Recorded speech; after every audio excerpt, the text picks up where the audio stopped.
I came to talk about first principles and communities that I love, especially East Palo Alto, California, which is full of amazing people.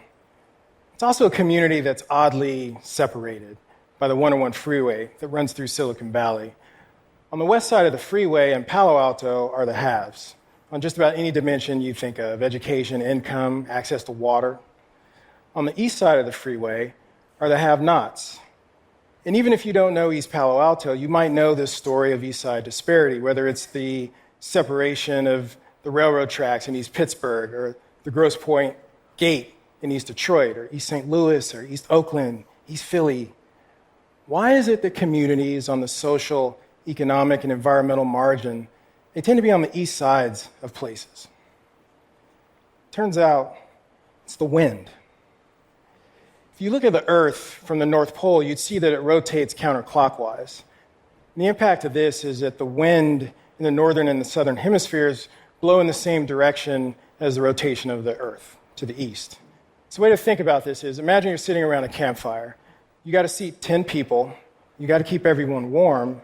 The question is, who sits with the smoky wind blowing in their face? And the answer is, people with less power. This campfire dynamic is what's playing out in cities, not just in the US, but all around the world. East London, the east side of Paris is this way, East Jerusalem. Even down the street from where we're sitting right now, that marginalized community is East Vancouver. Now, I'm not the only one to notice this. I nerded on this hard for years, and I finally found a group of economic historians in the UK who modeled industrial-era smokestack dispersion.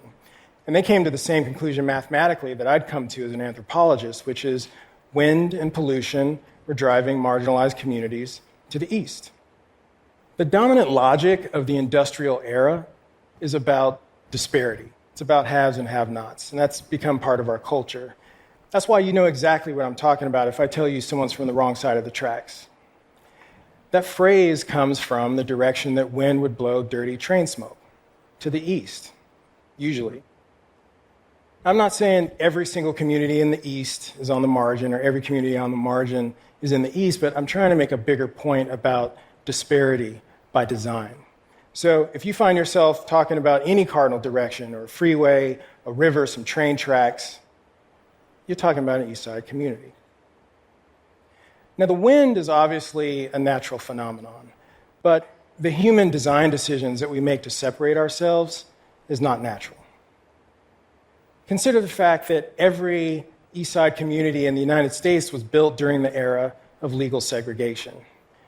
We clearly weren't even trying to design for the benefit of everyone. So we ended up dealing with issues like redlining. So this is where the government literally created maps to tell bankers where they shouldn't lend. These are some of those actual maps. And you'll notice how the red tends to be clustered on the east sides of these cities. Those financial design decisions became a self-fulfilling prophecy. So no loans turned into low property tax base, and that bled into worse schools and a less well-prepared workforce. And lo and behold, lower incomes, it means you can't qualify for a loan. It's just a vicious downward spiral.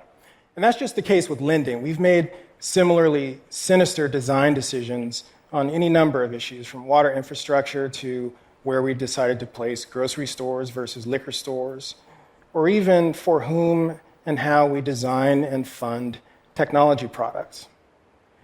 Collectively, this list of harms is the artifact of our more primitive selves.